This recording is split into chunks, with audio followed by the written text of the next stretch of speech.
का तीज का पूजन व्रत कुंवारी कन्या कर सकती है, शादी होने के बाद भी नारी कर सकती है। अंतिम अवस्था तक प्राण छूटे तब तक हरतालिका तीज का व्रत नहीं छोड़ना चाहिए। एक व्रत हमेशा याद रखो, एक एकादशी और एक हरतालिका।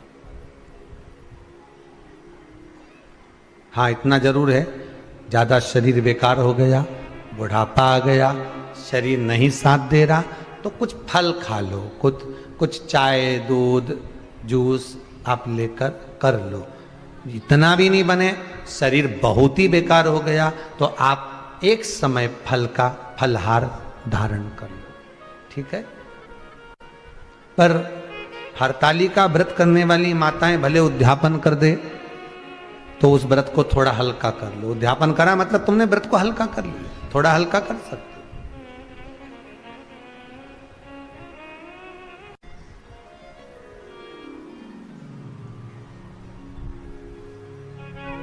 हरतालिका तीज का जो व्रत का उद्यापन करते हैं उसमें 5 चीज रखते हैं ना, 5 कपड़े स्त्री के, 5 कपड़े पुरुष के, 5 तरह का अनाज, 5 तरह का फलहार, 5 तरह का फल।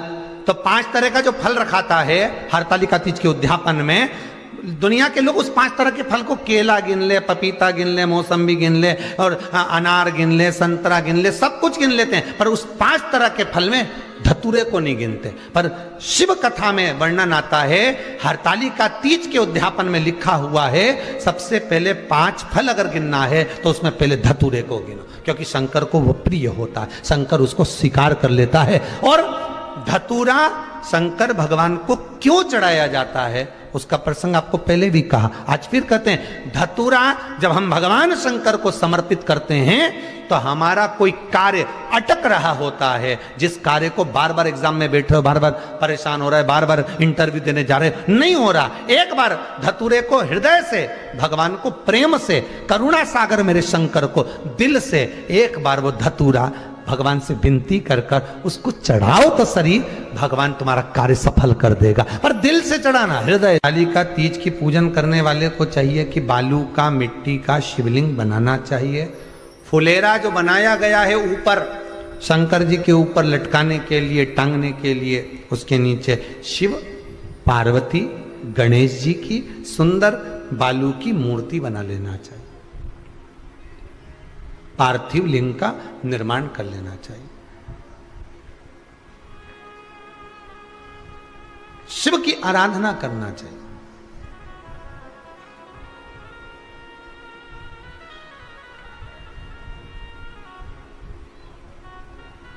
जो फल आपके पास में हो शंकर को समर्पित करना चाहिए, पूजन करना चाहिए,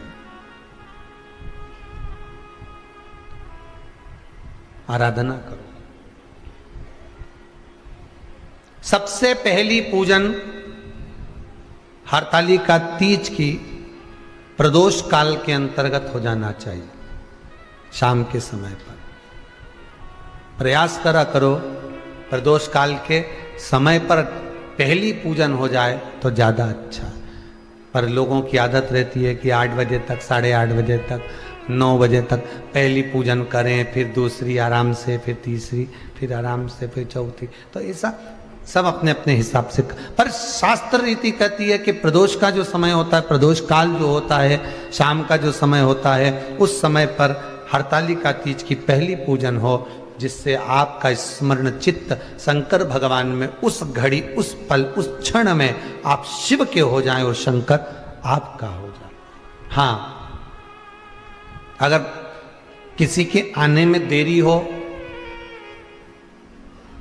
कोई आ नहीं पा रहा है, बहुत देरी हो रही हो, तो हरतालिका पूजन व्रत वर्णन करता है कि शिवलिंग का निर्माण, पार्वती जी की मूर्ति का निर्माण, गणेश जी का निर्माण और फुलेरा जो बनाया हुआ है, ये प्रदोष काल के पहले बंधकर तैयार हो जाना चाहिए।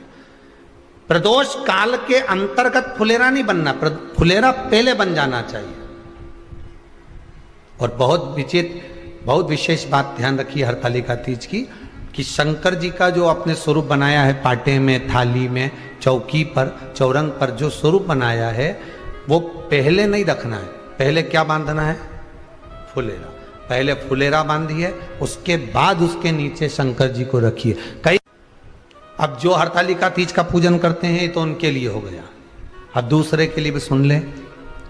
जो नारी हरतालिका तीज का पूजन नहीं करती, व्रत नहीं करती, साधना नहीं करती, उसके लिए भी कहा गया कि आप अगर ये व्रत नहीं करते हो तो एक कार्य जरूर करना, कहीं पर फुलेरा बंधा हो, हरतालिका की पूजन हो रही हो, 5 मिनट 10 मिनट निकालकर अपने आसपास के किसी पौधे में से पत्तियां लेकर या पुष्प लेकर, 5 वृक्ष की पत्ती या 5 वृक्ष के पुष्प लेकर शंकर भगवान को जब पूजन हो रही हो, 5 मिनट माताएं जब पूजन कर रही हों, तब आप भी उस पुष्प को, उस पत्तियों को शंकर को समर्पित कर सकते हो। ये नहीं चढ़ा सकते तो 5 फल नहीं चढ़ा सकते तो 5 कुछ भी पुष्प आदि का आप शिव को समर्पित कर दो। और क्यों चढ़ाया जाता है, किस लिए चढ़ाना चाहिए? तो कहा कन्या स्त्री अगर मान लो हरतालिका का व्रत नहीं करती, पूजन नहीं करती, आराधना नहीं करती, तो वो कन्या, वो नारी, वो स्त्री, वो पुरुष कार्य तो बहुत करेगा, दुकान भी 4 चलाएगा, व्यापार भी बढ़ाएगा, पर संपदा को जोड़ नहीं पाएगा। 1 रुपए कमाएगा, 1.25 रुपए खर्च वाला काम चलेगा।